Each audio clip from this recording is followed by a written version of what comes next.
वसुदेव वसुतम देवम कंस चाणूरमर्दनम देवकी परमानंदम कृष्णम वंदे जगद्गुरुम। आप सभी को जय श्री कृष्णा। पवित्र पुरुषोत्तम मास के अंदर कल की कथा में आप सबने सुना था,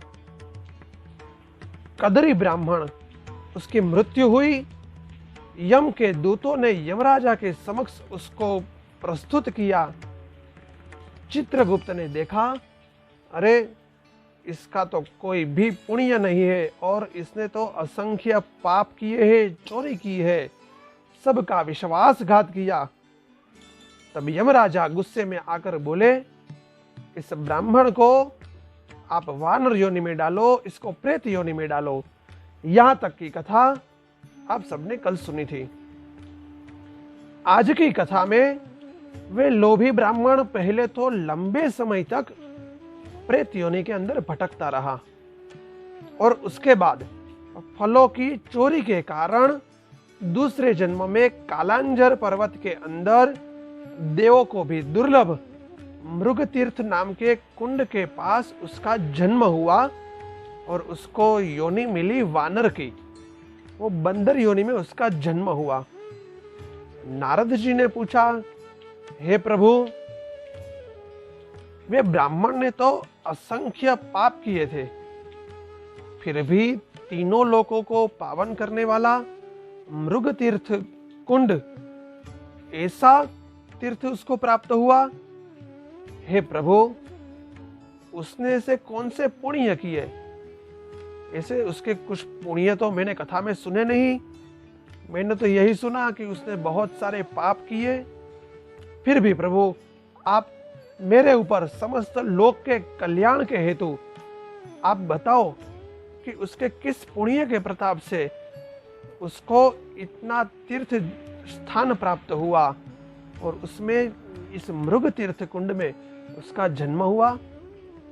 प्रभु, मुझे तो बहुत आश्चर्य हो रहा है। तब नारायण बोले, हे नारद, आपको एक कथा सुनाता हूं। चित्रकुंडल नाम का एक वैश्य था और उसकी पत्नी का नाम तारका था। वो दोनों पति पत्नी बड़े भाव से श्रद्धा पूर्वक पुरुषोत्तम मास का व्रत किया था और व्रत के उद्यापन के वक्त सभी ब्राह्मणों को बुलाया और उसमें इस कदरी ब्राह्मण को भी निमंत्रित किया था। सभी ब्राह्मणों की पूजा की, उसको भोजन करवाया, अच्छी दक्षिणा दी। सब ब्राह्मण चले गए, किंतु यह कदरी ब्राह्मण रुका हुआ था और इसने उसको बोला, चित्रकुंडल को, कि हे वैश्यराज, हे चित्रकुंडल, हे भगवत भक्ति के सूर्य, आपने पुरुषोत्तम मास का व्रत बहुत अच्छी तरह से किया। आप तो बड़े भाग्यवान हो, आपने परम भक्ति से पुरुषोत्तम भगवान का सेवन किया। यह पुरुषोत्तम मास भी धन्य से भी धन्य है।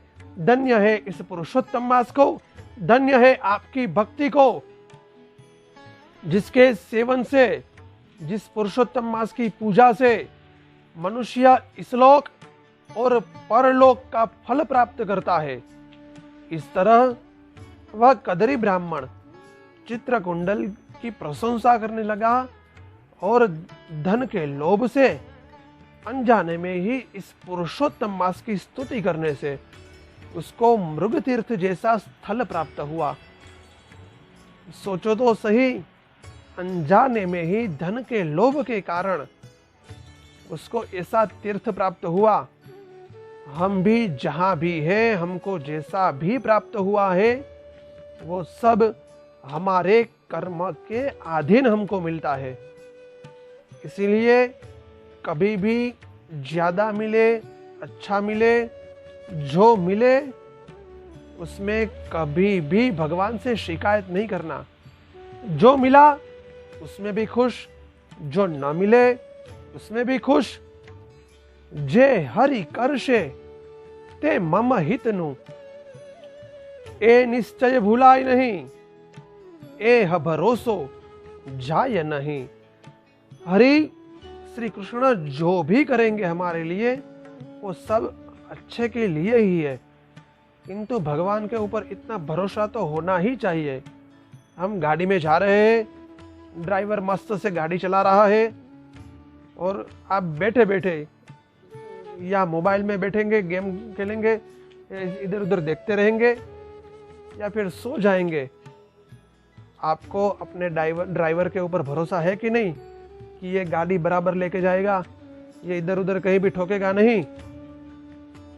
है कि नहीं भरोसा? तो इस गाड़ी का ड्राइवर भी ईश्वर है, उसके ऊपर इतना तो भरोसा होना चाहिए ना कि ये गाड़ी वो बराबर लेके जाएंगे। इसीलिए कभी भी कोई भी समस्या में दुखी नहीं होना है।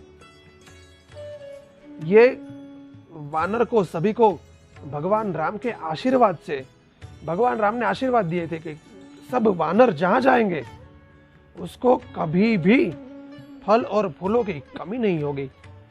ये कद्री ब्राह्मण वानर योनि में मृग तीर्थ के पास उसका जन्म हुआ। वहां फल और फूल तो बहुत प्रमाण में थे, बहुत ही मात्रा में थे, किंतु एक उसको तकलीफ थी।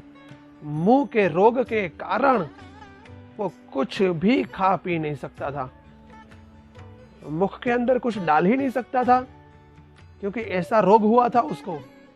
इसे धीरे धीरे धीरे धीरे वे कद्री ब्राह्मण एकदम अशक्त होता गया।